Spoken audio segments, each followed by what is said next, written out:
materi pada Dewan Kamanoska 2024. Untuk materi pertama yang berjudul bagaimana menjadi pembicara yang baik sebagai mahasiswa yang akhir-akhir ini kita sering dituntut untuk berpresentasi di depan sama berdiskusi antar kelompok. Menurut saya materi mengenai bagaimana komunikasi yang baik ini sangatlah penting bagi para mahasiswa.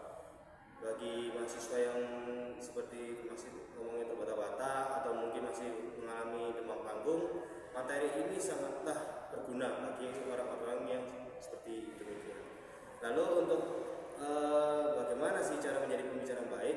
Di dalam materi ini kita disampaikan bahwasanya terdapat beberapa poin yang menjelaskan bagaimana untuk menjadi pembicara yang baik. Salah satunya adalah seperti menyiapkan bahan pembicaraan, terus memperhatikan lawan bicara, fokus pada ide utama, sampai menyampaikan pesan dengan singkat dan jelas, terus menghindari jenis bahasa yang menghambat, lalu memahami latar belakang lawan bicara. Sehingga apabila kita menerapkan poin-poin yang saya sebutkan tersebut, semoga saja ya kita bisa menjadi atau bisa menyampaikan apa yang ingin kita sampaikan ke lawan bicara kita. Lalu untuk materi yang kedua mengenai pola pikir perspektif. Sebagai mahasiswa pasti kita ingin mencapai suatu tujuan selama di perkuliahan ini, baik itu seperti bidang akademis atau non akademik. Saya pribadi ingin memiliki tujuan, yaitu memiliki IPK 3. Namun sebelum itu kita harus mengetahui apa saja yang akan kita hadapi dalam mencapai tujuan kita ini. Oleh karena itu kita perlu mengetahui kekuatan kita, kesempatan kita, dan kekurangan kita.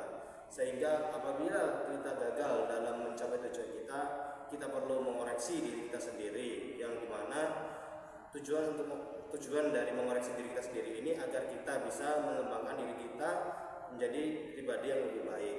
Sehingga dalam mencapai tujuan ini tidaklah mudah, perlu disiapkan banyak persiapan, baik itu secara fisik atau non fisik. Itu tadi merupakan pendapat pribadi saya mengenai kedua materi LKMM ini.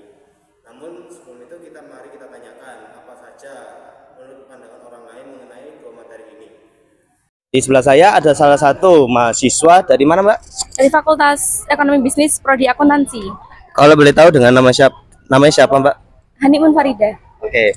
Jadi menurut Mbak, materi mengenai ilmu pola pikir perspektif dan ilmu berkomunikasi dari tengah mahasiswa itu menurut Mbak penting apa enggak?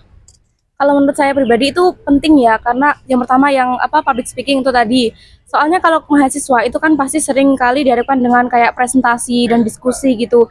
Kalau kita nggak bisa menyampaikan undang-undang kita dengan baik, itu pasti akan menimbulkan kesalahpahaman di antara mahasiswa lainnya gitu. Dan kalau kita nggak punya public speaking yang baik, mungkin apa yang ingin kita sampaikan itu nggak akan tersampaikan. Nah, untuk yang pola pikir prospektif itu penting karena itu akan membangun tujuan kita ke depan tuh gimana sih. Terus kita itu bisa kayak kalau ada misal kekurangan, kita bisa mengevaluasi diri apa sih kurangnya dari kita. Terus kemudian kalau kita tahu kelebihanku tuh ini dan aku bisa menunjang kelebihanku ini supaya lebih baik lagi gitu. Baik, Mbak, makasih. Selanjutnya kita ke narasumber selanjutnya. Baik, sebelah saya ada narasumber selanjutnya. Dari mana, Mas? Dari DKV. Kalau boleh tahu namanya siapa, Mas?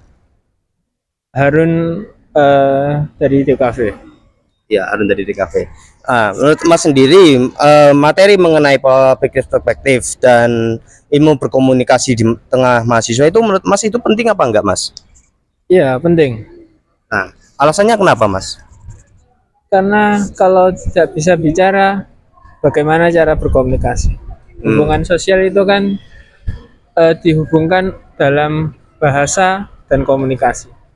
Jika tanpa komunikasi, akhirnya tidak ada hubungan. Akhirnya pun seperti tali silaturahmi dan hubungan itu terputus. Lalu untuk menurut Mas sendiri, pola pikir perspektif dalam mencapai tujuan selama berkuliah itu menurut Mas itu gimana, Mas? Cukup penting juga. Dalam pola pikirnya seperti dalam kesehariannya berkuliah, dalam hubungan antar sesama teman, sesama mahasiswa, dalam diskusi kelompok dan merancang maupun melaksanakan tugasnya. Itu semua dibutuhkan untuk perspektif, tujuan, dan masing-masing itu sangat diperlukan. Oke. Itu aja, Mas. Ya. Terima kasih ya, Mas, atas waktunya yang diluangkan. Baik, selanjutnya kita akan mencari narasumber selanjutnya. Terima kasih, Mas. Oke, untuk narasumber selanjutnya bisa Mas perkenalkan nama Mas sama jurusannya, Mas?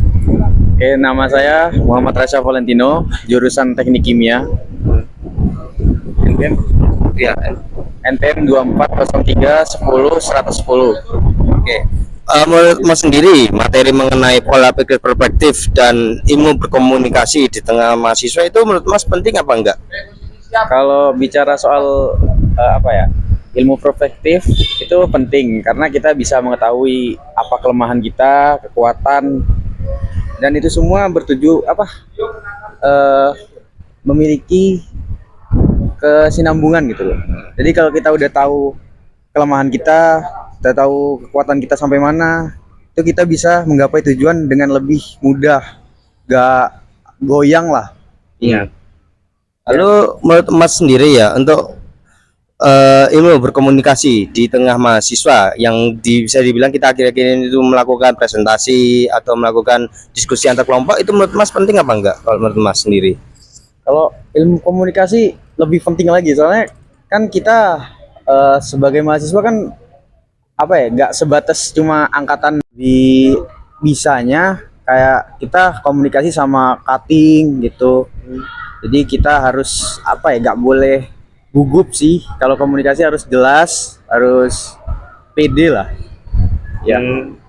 Jadi menurut Mas sendiri berkomunikasi itu harus lebih pede, lebih jelas gitu. Nah, tapi kalau menurut Mas sendiri, kalau misalnya kalau presentasi gitu atau di bidang diskusi gimana, Mas? Kalau presentasi mungkin kita bisa komunikasinya sama kelompok kan. Kalau presentasi mungkin kayak kamu ini kalau misalnya kita nggak punya ilmu komunikasi itu, kita mungkin nanti bakal di kelompok itu kayak sering miskom di materinya atau di penjelasannya, nanti miskom, misal nanti ada yang bertanya gitu, kita disuruh jawab kan. Itu kalau kita gak punya ilmu komunikasi mungkin kita akan kayak gugup, terus pikiran kita tuh ngeblank, udah hilang. Ya, jadi ilmu komunikasi sangat penting sih kalau di dunia perkuliahan ini.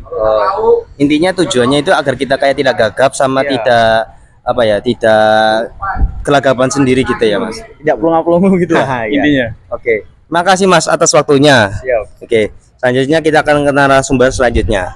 Selanjutnya saya ada di depan gedung teknik. Nah, kali ini narasumber saya siapa aja, Mbak? Catherine, Dewi, Nah, Mbaknya kalau boleh tahu dari jurusan mana aja ini, Mbak? dari teknik lingkungan. saya juga dari teknik lingkungan. Oke, saya tanyain satu-satu, Mbak. Untuk Mbak siapa dulu ini? Catherine. Mbak Catherine sendiri ya. Menurut Mbak, materi pola pikir perspektif dan ilmu berkomunikasi di tengah mahasiswa itu menurut Mbak penting apa enggak, Mbak? Penting karena kan kalau misalnya kita kurang gitu kan ya ilmu komunikasinya, nanti kan juga ngehambat kita buat jalannya kuliah. Kan kebanyakan kuliah itu kan kayak ada presentasi itu, kalau misalnya nggak lancar juga kan ya gimana gitu. Jadi kayak kurang lancar aja sih jalannya. Kalau menurut Mbak sendiri, selain di bidang presentasi ada lagi nggak keperluannya ini, Mbak, atau fungsinya ilmu berkomunikasi ini, Mbak, selain di presentasi atau mungkin selain berbicara, selain berkomunikasi antar mahasiswa, Mbak, menurut Mbak? Ini sih kalau misalnya mau nambah relasi juga kan harus pinter-pinter kan buat ilmu komunikasinya. Pinter-pinter speaking gitu ya, Iya. Mbak ya. Oke. Lalu untuk pola pikir perspektif sendiri ini menurut Mbak gimana, Mbak, dalam membantu Mbaknya sendiri dalam mencapai tujuan Mbak selama berkuliah ini? Gimana ya Mas? Jadi kayak misalnya Mbak kan pasti ingin memiliki tujuan yang ingin Mbak capai gitu ya selama berkuliah ini. Nah, dalam ilmu ini kan kita diajarkan untuk mengetahui kelemahan, kekuatan, dan kesempatan kita atau peluang kita dalam mencapai tujuan. Nah, menurut Mbaknya sendiri ini penting apa enggak Mbak dalam mahasiswa ini? Penting, karena kalau misalnya kita udah tahu kekuatan, kekurangan kita, terus tujuan kita kan ya kesempatan juga, nanti kan itu juga bisa bantu kita lah buat meraih tujuan kita. Jadi sangat bermanfaat ya bagi mencapai tujuan, membantu dalam mencapai tujuan ya. Oke. Untuk selanjutnya kita wawancara Mbak siapa Mbak? Mbak Dewi. Oke. Menurut Mbak sendiri bagaimana pendapat Mbak mengenai materi pola pikir perspektif? Oh, buat itu penting ya sebenarnya. Kalau kita gak tahu kelemahan, gak tahu kekuatan, kesempatan kita gak punya tujuan nanti juga. Masa kita mau kuliah keluntrang-keluntrung toh, Mas? Iya. Cuma datang, duduk, diam, pulang lagi kan gak mungkin. Kita harus tahu tujuan kita kuliah mau ngapain. Begitulah pokoknya. Menurut Mbak kalau untuk mencapai tujuan Mbak selama berkuliah ini bagaimana caranya Mbak agar bisa mencapai tujuan Mbak selama berkuliah ini? Waduh, mencapai tujuan ya. Ya belajar. Belajar. Terus ikut-ikut kegiatan biar gak kuper lah, Mas. Ya. Lalu untuk materi mengenai ilmu berkomunikasi di antara mahasiswa ya, yang akhir-akhir ini kita sering disuruh melakukan presentasi atau diskusi antar kelompok gitu, menurut Mbak itu gimana? Itu juga penting banget menurut saya. Soalnya saya sendiri ini sebenarnya komunikasi sosialnya agak kurang. Saya kalau di depan panggung kayak pas presentasi itu sebenarnya gugup banget, demam panggung. Jadi itu penting lah sebenarnya biar gak gugup di depan panggung kayak saya. Lalu untuk Mbak sendiri bagaimana sih caranya agar Mbaknya sendiri bisa menjadi public speaking yang lebih baik? Ya sering-sering latihan lah buat public speakingnya biar gak gugup, minimal ya bisa tatap mata sama audiens gitu, itu udah bagus menurut saya. Baik, itu menurut pribadi itu adalah pendapat mengenai dua materi LKMED pertama. Terima kasih ya mbak-mbaknya. Ya.